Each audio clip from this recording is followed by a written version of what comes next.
The one thing I learned when I was covering war for 30 years is never rush in too fast. Like in Baghdad, when a bomb would go off in a marketplace, trust me, no need to beat the news crews to the scene because there was often a secondary explosion. And I've tried to apply that rule to many parts of my life. The events of late Thursday night and Friday were a great example of that. Sometimes it suits you well to just sit around and watch, maybe wait a little while, listen. Hi everyone, I'm Jeff Newton, a former 60 Minutes producer and a former senior producer at National Geographic Television and Vice on HBO. It's Saturday, February 7th. Welcome to the Writer's Cabin. Late Thursday night, the President of the United States posted a cartoon of former President Barack Obama and his wife Michelle, except it wasn't your average meme. It was this.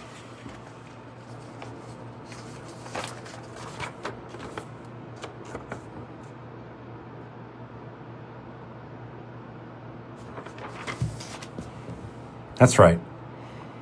Obama and the former First Lady depicted as apes. Let that just sink in for a minute. Do we all see the double insult here? Mrs. Obama, she's depicted as a male ape. Deep thinkers, these MAGA folk. Fast forward to Friday, where all over the news yesterday, the world raged, as it should have.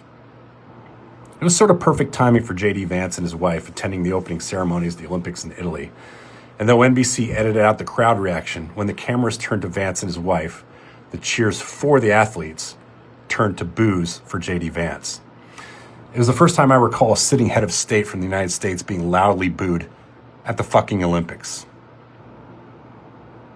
So there's a first for all of us to cherish. Then came the spin about the cartoon. At first, they said it was a White House staffer who had posted it, not the president.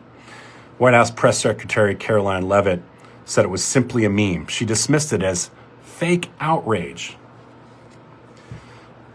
Because who in the world would be outraged by two black people, the first African Americans to ever occupy the White House, being depicted as apes by the current so-called leader of the free world?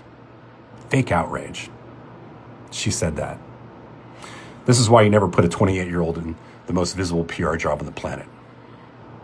Later, Donald Trump aboard Air Force One explained it as only Donald Trump could. He said it was at the bottom of a page the bottom of a video discussing how the 2020 presidential election was stolen, and that he hadn't seen the cartoon when he forwarded it to a staffer to post for him. Here's what he said exactly. Then I gave it to the people. Generally, they look at the whole thing, but I guess somebody didn't. These words, the people, somebody. Note the ambiguity and therefore the lack of accountability. The original meme was first posted at 11:44 p.m. Thursday. By Friday night, Trump still wasn't apologizing. He did say that as soon as the White House found out about the mistake, quote, they took it down. For the record, it was taken down 12 hours after it was posted. Hey, thank God we weren't relying on the president to counter a nuclear attack from Russia that day, right? Because 12 hours for his staff to notice? 12 hours? This seems like a pretty long time, doesn't it? Am I right? Actually, long enough for White House staffers like Stephen Miller to see the cartoon and snicker, though I'm only guessing at that.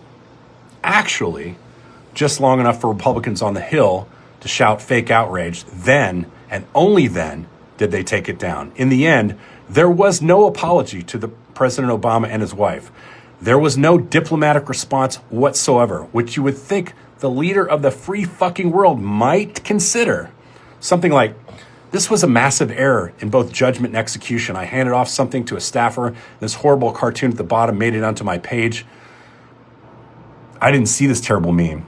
And the truth is, the buck stops with me, which is why I called President Obama today and personally explained how it happened and gave him my heartfelt apology for this clearly racist depiction of him and his lovely family. That's how statesmen would have handled it. Remember when I said in previous videos that narcissists never apologize, ever, and that nothing is ever their fault? Here's what he said if asked if he should apologize. No, I didn't make a mistake. Remember that. No, I didn't make a mistake.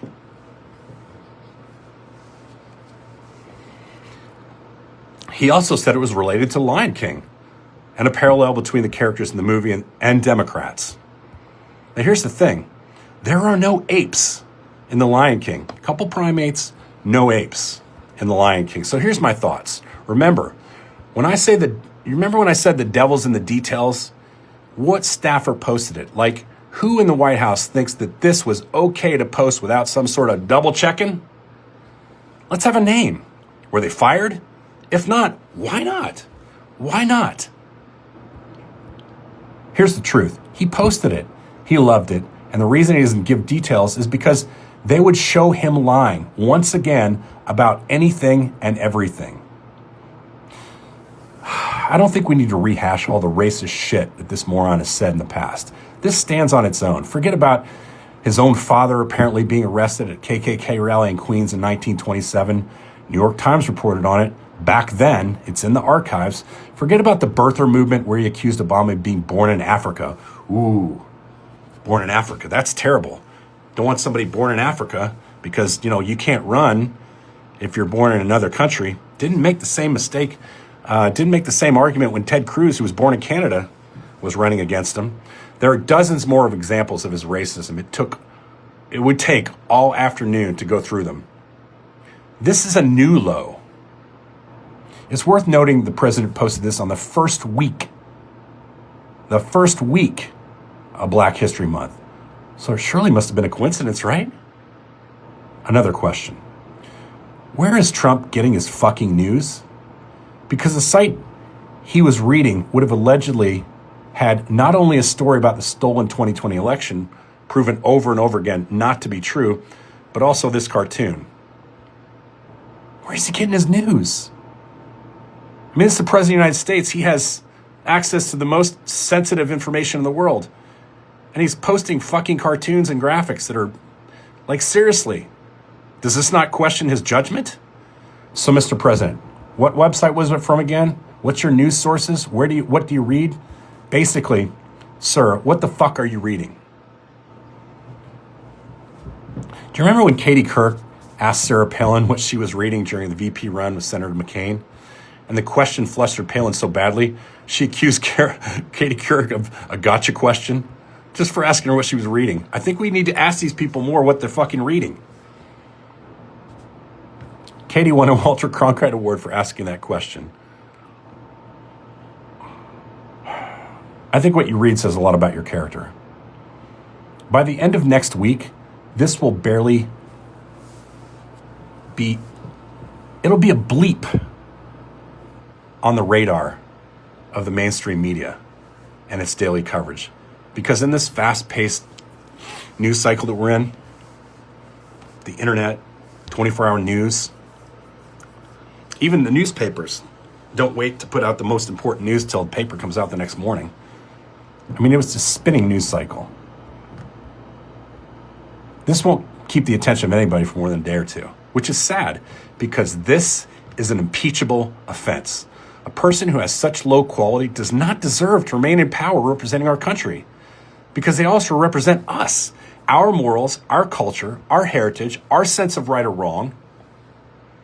And we have an obligation to remove him, not only for this, but other obvious abuses of power, the Epstein cover-up, his unlawful ICE operations, his cryptocurrency deals while he's in office, his pay-for-play pardons, his stashing of millions of dollars in offshore accounts from the sale of seized Venezuelan oil and not putting it in the bank accounts of the U.S. Treasury where the stolen oil belongs, the stolen oil money belongs. 100 other things. But this cartoon meme, this is enough, Republicans. This is enough.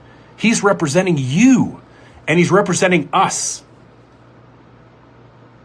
It's one thing to insult somebody in a tit-for-tat of American politics. No big deal. Politics and war, man, it's messy business. It's another to be outwardly racist as the President of the United States and expect Americans and the fucking world to go along with it. And we shouldn't.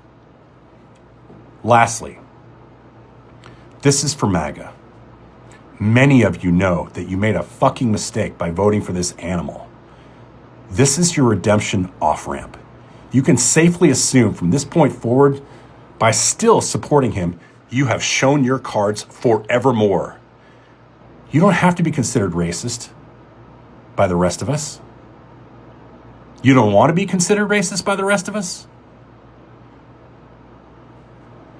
You wonder why we call you deplorables? Because you knew this was him. We knew this was him all along. And some of us in 2015 were telling you this is what was happening. You get a pass for spending a few years trying to figure out what this guy is. But now you know. This wasn't a fucking mistake.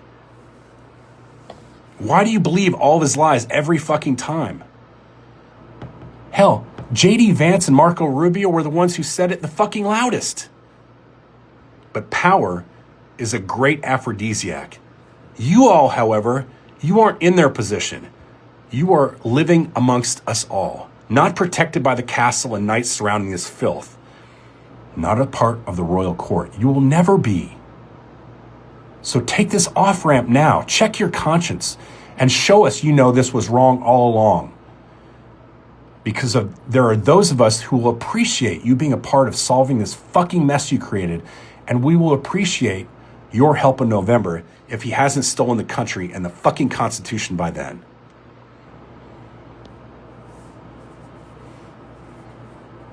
Misfits, thank you for tuning in. If you want to support me in my efforts to explain this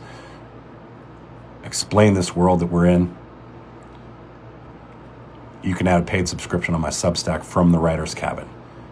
It helps us grow this forum on something that can have a real influence. And as I remind you guys, Georgie needs his kibbles.